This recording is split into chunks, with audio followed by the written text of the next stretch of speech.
Olá, sejam todos muito bem-vindos a mais um webinar da Abbots. Hoje nós temos um convidado muito especial, que é o Stephen Hodge, é o CEO da Ottera. A Ottera, que é uma das maiores empresas quando a gente fala de streaming no mundo. O Stephen atualmente está no México, vai falar com a gente lá do México. E a gente quer ter um bom bate-papo aqui sobre FAST, OTT, vamos falar de streaming, vamos falar como é que está esse novo mercado digital com FAST e os novos dispositivos que estão disponíveis no mercado. Stephen. Hey, how are you? Welcome to our webinar, Stephen. Eu esqueci de avisar o nosso público, a gente vai estar a falar em inglês com o Stephen. Vamos nessa. Stephen, very welcome to our Abbott webinar. Thank you for having me. Thank you. If you can, you present yourself and talking about a little about Ottera. Feel free for this. Sure, no problem. I'm Stephen Hodge. I am a co-founder and CEO of Ottera. Ottera actually got started as a company. It was formed in 2017, but actually we've been working together since around 2009, building out streaming applications for the digital space. So a little known fact is that we actually launched one of the first AVOD connected TV streaming services in 2010. That still runs to this day. It's called Toon Goggles. It's available globally. You can find it as a fast channel on Samsung TV Plus in Brazil, LG, and quite a few other platforms. But in 2017, we formed Ottera to focus on development efforts in the OTT, specifically the connected TV space. And at this point, we power some 300 plus different streaming services globally, over 2,000 fast channels that are delivered to all major platforms. And we continue to grow and scale.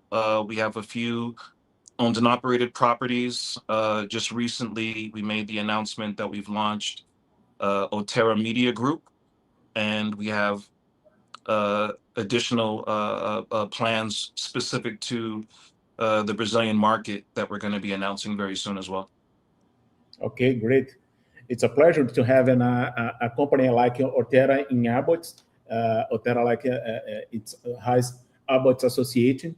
I think we can start our webinar talking about the new power shift, how OTT is turning independent creators into media companies. It's a very interesting topic because we can talking about Mr. Beast in the United States, but we can talking about Cazé TV here in Brazil. Cazé TV is a huge example how I know Cazé, the guy, the Casimiro. It's Cazé was an internee in the Sport Interativo. Then now Cazé TV is the huge platform in Brazil. How can you talking about how the OTT and the platforms is transforming, is turning these independent media creators into companies, into great companies? Yeah, well, really, the way that we've been seeing is that it evens the playing field. At this point, independent creators and media companies have the same access as your more larger and traditional media companies in this space, where they can develop an application or they can power a fast channel. If they have an audience that already exists, be it on YouTube or be it on Facebook or any kind of other social platform, or even if they have a series that they're producing that's done well on other platforms, that can be packaged into a fast channel, or that can be packaged into an OTT application that gives them direct connection to their audience and data that's very valuable to them as they build their own businesses. And I think that what's happening in this space, especially around creators, is that they're finding, number one, YouTube is increasingly becoming a very crowded space, even more so with the just rapid adoption of AI to create content. There's a lot of videos that are specifically made to mimic the look and the subject matter of other well-known videos, and that messes with the algorithm and pulls views away from those original creators.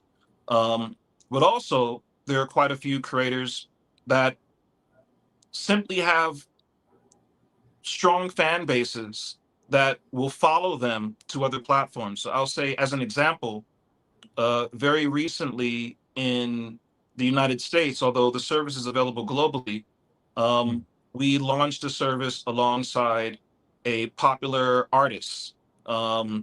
She's a Grammy nominated. She's a well-known a well-known face in the hip hop scene, and also has been involved in quite a few acting roles and other types of content creation. But rapper actor Remy Ma relaunched the Remy Network that includes original content that's produced by her. It includes battle rap from her battle rap league, but also she's licensing content from other independent creators and using her audience to help those creators monetize. And she's providing her audience with content that resonates with them. And because of that authentic connection, she's built up what's become quite a popular streaming platform, especially here in the United States. It launched in November, but for us, it's already one of our fastest growing services. She has a very engaged following across social media. And just today, she went live on LG. So, and that's worldwide. So on LG TVs in Brazil, you can look up Remy Network, download that service, and start to stream those films. But that's just one example. But there are a lot of, again, independent creators and small to medium-sized content studios that now have an ability to uh, to have a direct connection to the audience that they can monetize, and they can monetize that via advertising, via subscription, via transactional video. But there's a great opportunity right now that just didn't exist even 5 years ago. So it's a great time to be in this space as a creator, where you've built a following on a TikTok, or you've built a following on an Instagram, or you've built a following on a YouTube, but now you can bring that into their homes, and now you can have a dedicated space within their phones, and you can even have a dedicated space for them in their vehicles. And that's something that we're helping to bridge the gap on. Yeah, we can saw in Brazil we have the as I say, the Casé TV, but the Casé TV have a huge fan base. This communication, this way of communication of Casé TV with this fan base, I think is the main thing to retain these people and turn these people to watch. We will have a World Cup in Casé TV, like an example, with all the games. I think we not have another TV station in Brazil with all the games. But what he's done is amazing. Yeah, amazing. But it just shows what the kind of power that a content creator can grow to have in this space, where they're competing with national broadcasters for streaming rights. Yeah.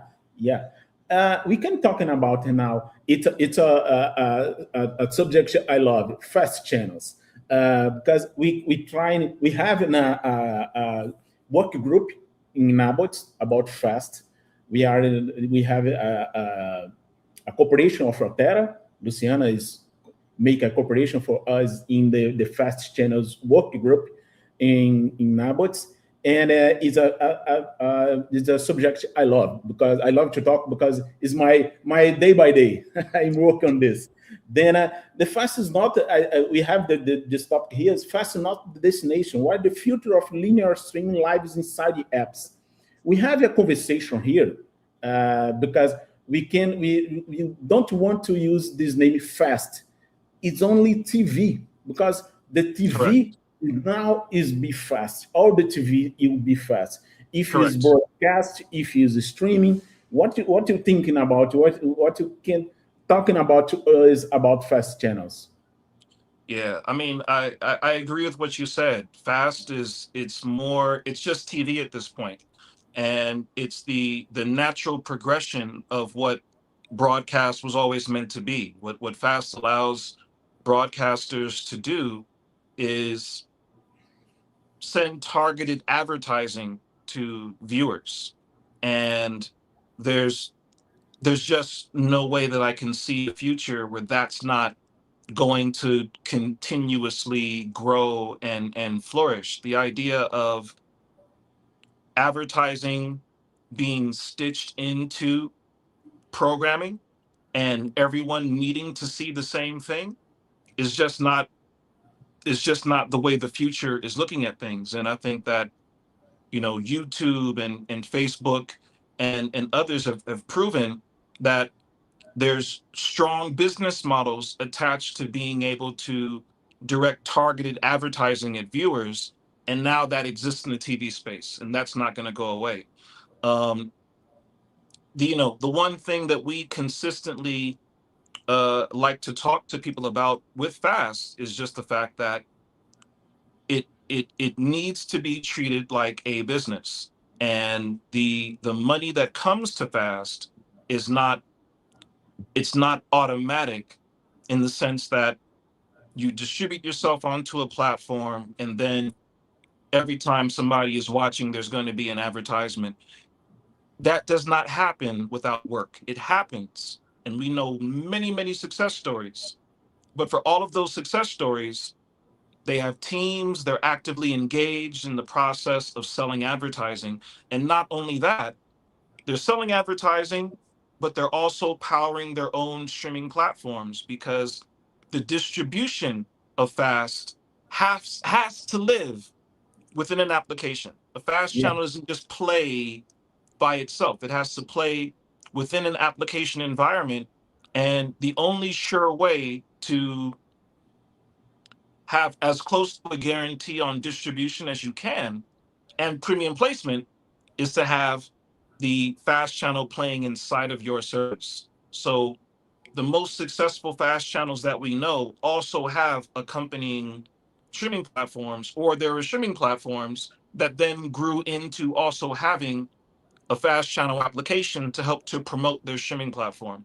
But they have to live together. They're one and the same, and that's why they're a part of what we're doing at Ottera, because they fit into that OTT over the top world.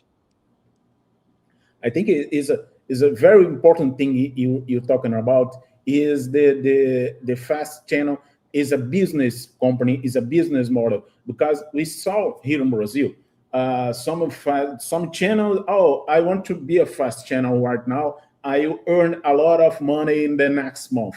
No, you're not earn a lot of money in the next month. It's a work to do. It's a work Correct. to do day by day, month by month. You need to do this. You need to promote your content. Your content needs to be good. It's not only the fast channels. It's not only I make a distribution in the LG and Samsung, and I have my own app. But the fast channel, and even that is difficult to get the distribution on an LG and a Samsung. That's difficult to get in itself. Yeah, it's difficult. In Brazil, we have. I want to talking about the Brazilian market, because in Brazil we have the limit of we not have ads to show. This is a difficulty in Brazil. What you thinking about the Brazilian market to fast and ads? how is in the United States market? How USA is working with the I know the fast channels in the United States is earning a lot of, we have a lot of fast channels, but how is running these two channels? The channels is earning money, or how this is we work here in Brazil? Yeah. Well, I would say comparing to the United States is definitely a more developed market, and more developed for two reasons, right? One, there is a more established programmatic marketplace that understands fast channels and feeds into popular fast channels. But then there's also a large number of fast channel and media companies that sell their own advertising. And many of these companies are doing so well that they're oversold. And because they're oversold, they sell into other fast channels as extended reach. So that allows for a much larger demand for the available supply.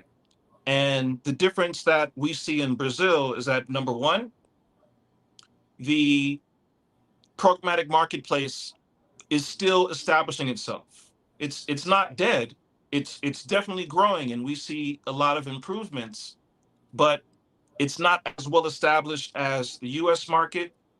And the other thing is, not many channels in Brazil are actively selling their own advertising. They don't have sales teams that are Yeah, focused on selling the inventory and communicating the value of that inventory to everyone, not just Procter and Gamble, not just McDonald's, not just Burger King, but small businesses, pet grooming in restaurants.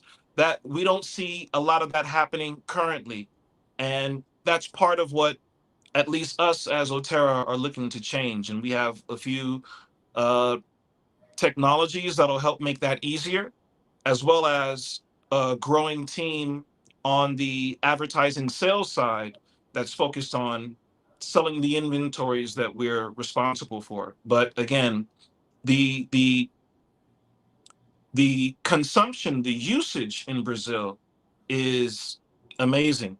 People are definitely consuming fast channels on Samsung, on LG, on TCL, on Roku. There's no question about that at all. But from a business standpoint, it still needs to be more treated like a business from the standpoint of the channel owners taking responsibility for making sure that their channels are being monetized. I think you're talking about a very important things. The fast channels in Brazil are thinking about only programmatic, only McDonald's, only Burger King, and forgetting about the small bakery in the corner of the street. I Exactly. think the small bakery is a great advertiser. Then we can sell the bake the breads And all I'll the say, if you look at YouTube, their ads are mostly coming from those smaller businesses, yeah. The YouTube right? have a huge platform to sell analysis, and I think you wanna thing we talking about in the groups in this specific group, the fast channels group is thinking about we not have a consolidated audience metrics.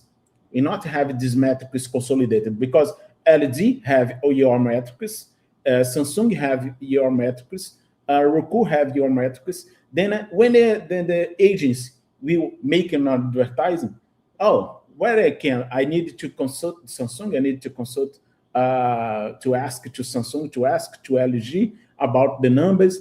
I think this is a limitation here in Brazil. We have this limitation because we not have this number aggregated. Does not have the channels aggregated, the number of the platform is aggregated. I think what you're thinking about this it's a real problem. How You in know, the it's something. United States it work?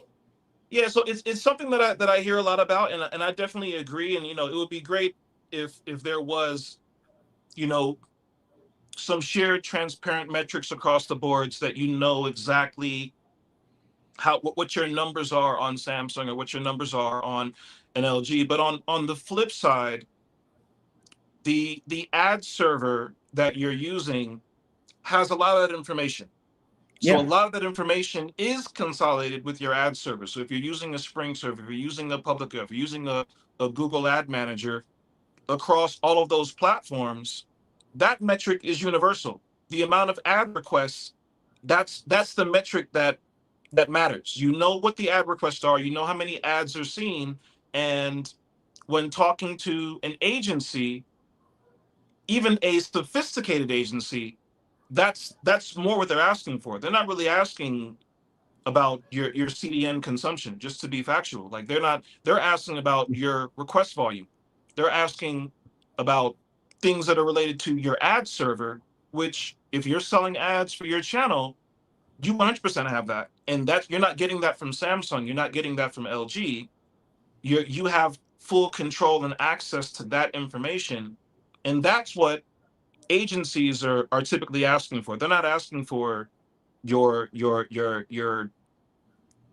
CDN data, right? Like it's great to have that. It's great to know what programs are performing, but still, that information is available in your ads dashboard from SpringServe, from a Publica, from a Google Ad Manager. That information is available. So again, it really again comes down to thinking about this like a business. Yeah. And if people were involved in having the conversations with agencies, then they would understand what agencies are looking for. But also, if you're not only looking for advertisement coming from agencies, and you're looking for whoever is looking to reach your audience, right? So it could be a small clothing company. It could be, again, a local bakery, and the spend that they're going to do is going to be maybe 5,000 reais. You know, it would be something that is more manageable, a number that a large agency wouldn't even entertain. But again, looking at a YouTube, that's where the majority of their advertisement is coming from. It's coming from people that are spending low amounts of money. They're spending, maybe 1,000 reais for an ad. But that volume of people that are Before, spending that amount of money for an ad, that's what's creating the revenue that people are generating on YouTube. And that logic needs to be brought into the fast channel AVOD space, as opposed to simply relying on programmatic to bring in demand that is coming from the large agencies. But again, I'll say that a lot of the data that that people are talking about is available in the ads dashboard. But again, if you're not involved in the ad sales, then what good is the data in your hands if you're not involved in the process of using it? the point is the fast channels need a sales team. The Correct. problematic the problematic is not to sustain the channel, not to It's pay the the it's bills. the sprinkles on top of the cake, but it's not Yeah, the icing. yes, you not pay the bills. You not pay the bills. Then Exactly. Today at least, today. today, yeah. But how we can combine linear and the on demand? I think we in Brazil we have Netflix, Amazon Prime, and I think only Netflix, Amazon Prime, and Disney Plus with AVOD strategy. How we can combine this live and VOD and the AVOD in this case? Well,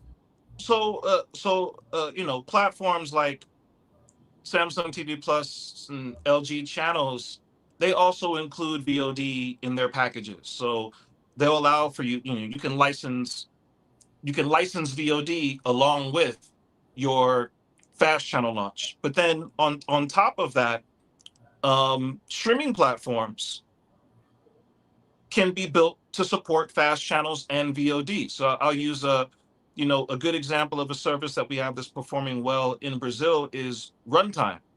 And Runtime has a number of fast channels. They have a lot of fast channels on Samsung TV Plus as well, right? But they have a number of fast channels, but they have a very large library of content, obviously, and that content is available on demand within their runtime application that is also available on Samsung, on LG, on TCL, and on any streaming device and mobile device that you can get a hold of. But that's the best way to go, is to actually own the application, build the application, own the application, and then distribute that widely across OTT platforms.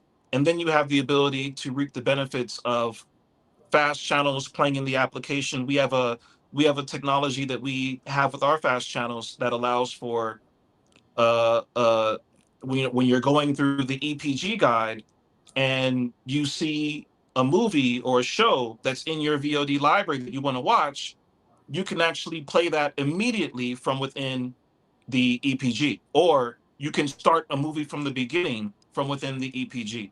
And that's something that you can only do at this time from inside of your own application. So, there's a lot of ways that we can promote more engagement. And from what we see, more money is being made from the VOD side than the fast channel side inside of these applications. And it's because the content that's being seen within those applications, it's all intentional. You want to see this movie, you want to see this documentary, you want to watch this particular series, and because of that, more ads are playing as opposed to the standard lean back experience. So it's great to have both, to have VOD as well as a fast channel. But that's why we really, encourage people that have large libraries to also consider having a streaming application as well. Yeah, we are talking about different platforms: LG, Samsung, YouTube, Roku. But I have a concern about the platforms, is because the channel is totally dependent. The dependency of the platforms is huge. What you thinking about?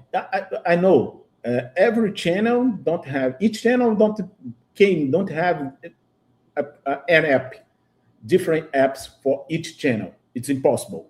But how the channel can involve your audience to not have this platform dependency? What you thinking about this? The channel, I'm watching the channel in Samsung, like an example, and Samsung in the next month will remove my channel.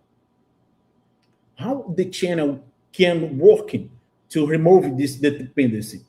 We know about content, we about good content. We know about the treat the channel has a business, but what you can do more? I think, again, to remove the dependency on the third party platform, the only real way is to have your own application, your own environment. And that way, even if Samsung removes your channel because maybe it's performing well for you, but it's underperforming for them because they have a huge audience, right? Yeah, yeah, Um, Even if that's the case, your channel can be available within their app store. And your audience, even though it may be small to Samsung because they're huge, your audience will still be able to discover your content, download your application, and support you on that Samsung TV or on that TCL TV or Roku, etc. So the best way is to have your own separate application that, again, you control that experience. And once they're in that application, it's very difficult for a third party to take that attention away, right? When you go yeah, into Samsung, you're in Samsung's environment. So they have the ability to control how how different channels are curated in that environment, what's promoted in that environment, what you see first. That's their application, that is their environment. They control that. And if you have if you have a music channel and your music channel is popular and Samsung decides that they want to also have a music channel, that's their prerogative. That's their environment. They can do what they want. They can build their own music channel, license the content, and that can be directly competing with you in a way. And the only protection that you have against that is to establish your own streaming platform on top of that so that you can continue to build your audience yourself as well, the same as Samsung is building their audience with Samsung TV Plus. Yes, then channels have your app and put Samsung, LG, and Roku, Exactly. TCL have the both worlds. Is the best. Exactly. And there's nothing wrong with being a smaller service that has that. I mean, you know, it's just about the way that you're thinking about the business model. If your fan base, if your audience is 50,000 people, that's not bad. If you can have 50,000 people that are engaging with your platform, and on top of that, you have something of value that you're bringing to them, well, then imagine if you have those 50,000 people that are also paying a subscription to a tier of content within your service. It's not a lot of people, but Yeah, 50,000 people, $50,000 a month at a $99 subscription, that's not bad. yeah, That's good for a small content creator, for a small media company, and then you can grow from there. You don't have to think global, right? You can yeah, think small. You don't even have to think Kazakh TV. There are smaller media companies and smaller creators that still have audiences that are big enough to support them. Again, if they treat that audience and they treat their content creation like a business, and fast channels becomes a part of that strategy.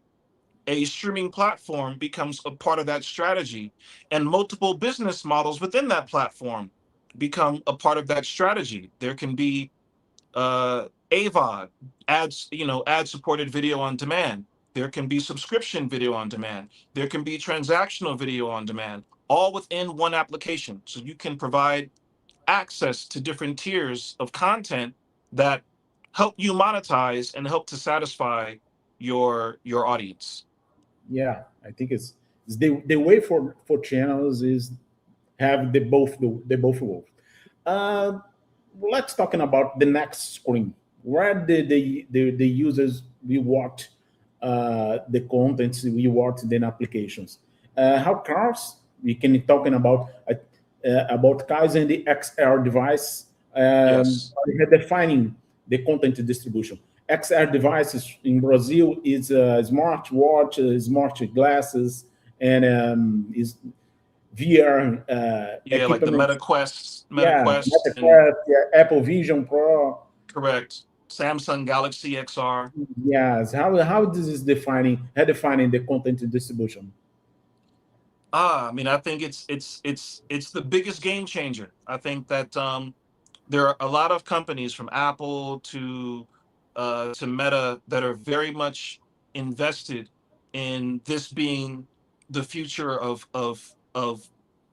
not only content consumption, but just the future of our lives. Just being able to have, with the glasses you're wearing right now, that also doubling as your computer monitor, that also doubling as your maps, so that you can navigate around the city. That already exists right now with the Meta Ray-Ban displays. So like this is not a far off thing. That technology exists, but the way that we're looking at it, we're building streaming platforms for the Meta Quest and for Vision Pro and for Samsung Galaxy XR, with the idea that you can place a giant TV monitor or more than one anywhere you want them to be.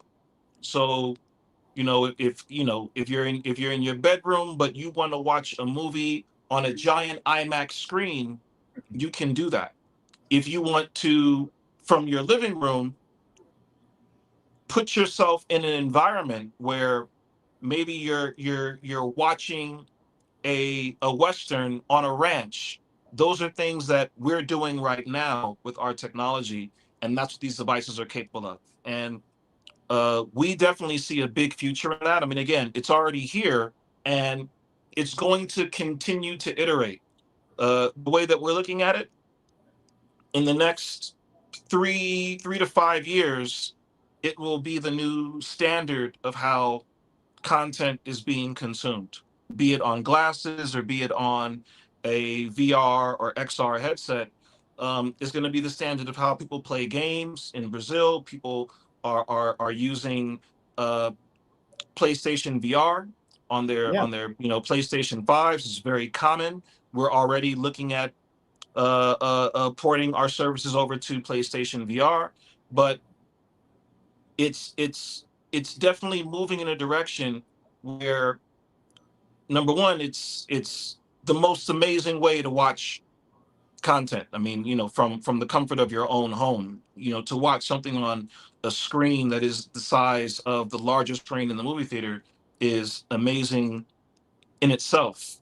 But also watching 3D films within a VR XR space, and the beauty of these things, and the idea behind XR is that it's extended reality. So you're not just in this space where you don't see what's going on around you. You put on these headsets and you still see your everyday world. You just can put a TV on that wall, or put a TV on the floor, or put a TV on the ceiling, or put a TV next to your computer screen, or make your computer screen the size of an IMAX screen in the movie theater. And there's just so many ways that you can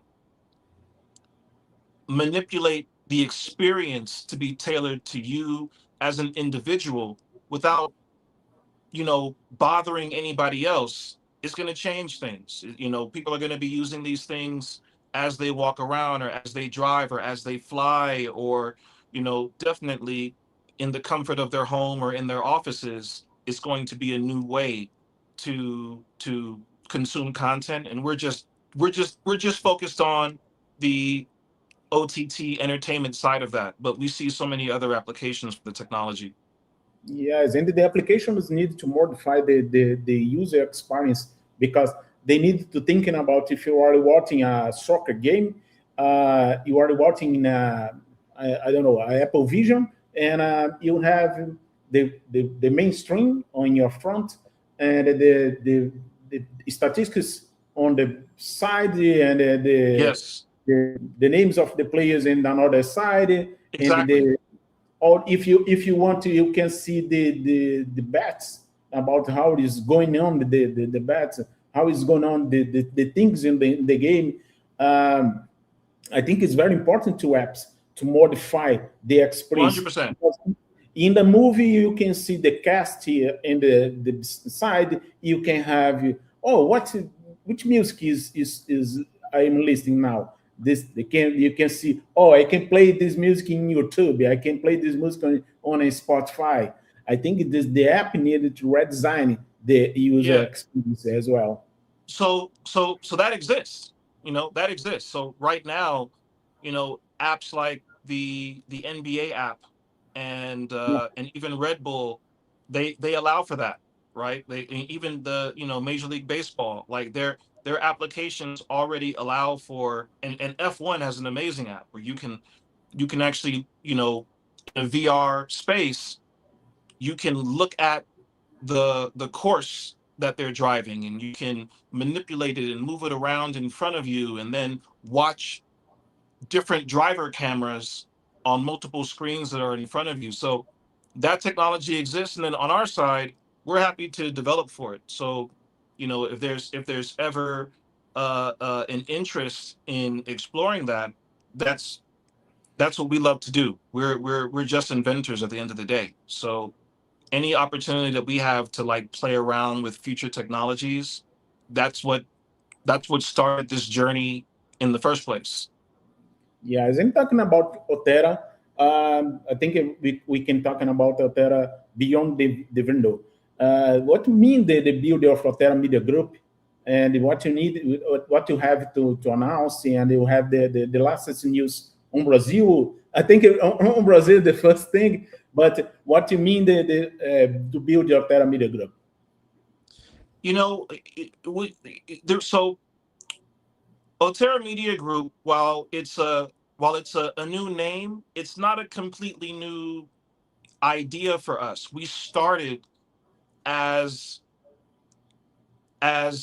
publishers. We started as a company that was licensing content, and just instead of us hiring a vendor, we decided to go the path of being the vendor, and we focused on that for over 10 years. Now we're coming back to that, and we are in a position where we have a lot of distribution relationships because we distribute to many platforms, fast channels, and VOD. And we have a lot of data. We have a lot of insights into what content perform, detailed data into what types of content performs. And at this point, we see an opportunity for us to begin to create content and create platforms with that knowledge, create content that we can license to other platforms, but also create channels and create applications that can stand alone on their own or form partnerships with content creators or with other media groups so that we can uh, uh, build more into this space. So companies like Tune Goggles uh, or TVS Teca, where I am here in Mexico, these types of partnerships, this is what Ottera Media Group is about. And more recently, well, in 2024, we acquired a platform called Afroland TV. More recently, we took an equity position in a service called In the Black Network. And then we have other partnerships like with content creators and personalities like Remy Ma that I mentioned earlier. And we're building networks around these types of concepts and these types of personalities that are just a part of a bolder strategy. And we have an interest in continuing to explore that in Brazil with other partners. And again, I can't say it now, but we have an announcement that we're going to be making really soon for Brazil that I think is going to be a very meaningful announcement, and it's gonna definitely show the intention of where we're looking to go on the Ottera Media Group side. But essentially, we're leveraging our technology, our understanding of the industry, our distribution relationships, our understandings of the needs of various platforms, so that we can better serve the platforms, better serve the viewers, the consumers of this content, and continue to grow ourselves as a media company and as a studio over the next few years. Great. It's a great pleasure to have Ottera here in Brazil. We are very privileged to have you in this webinar. I need to thank you. Thank you a lot for this participation here in this webinar. And I see you in the next webinar. Stephen is fantastic webinar. I think we can have more hours to talking about fast streaming and the OTT. I think 100%. 40 minutes is not is not a time to maybe we'll look to do something in Rio 2C. Yes, Stephen, thank you for this participation. Great flight. I know you need to take a flight now. And yes. I gotta go check in right now. Bye. Right, thank you very much. Thank you for the time, and I look forward to seeing you soon. Thank you. Bye-bye.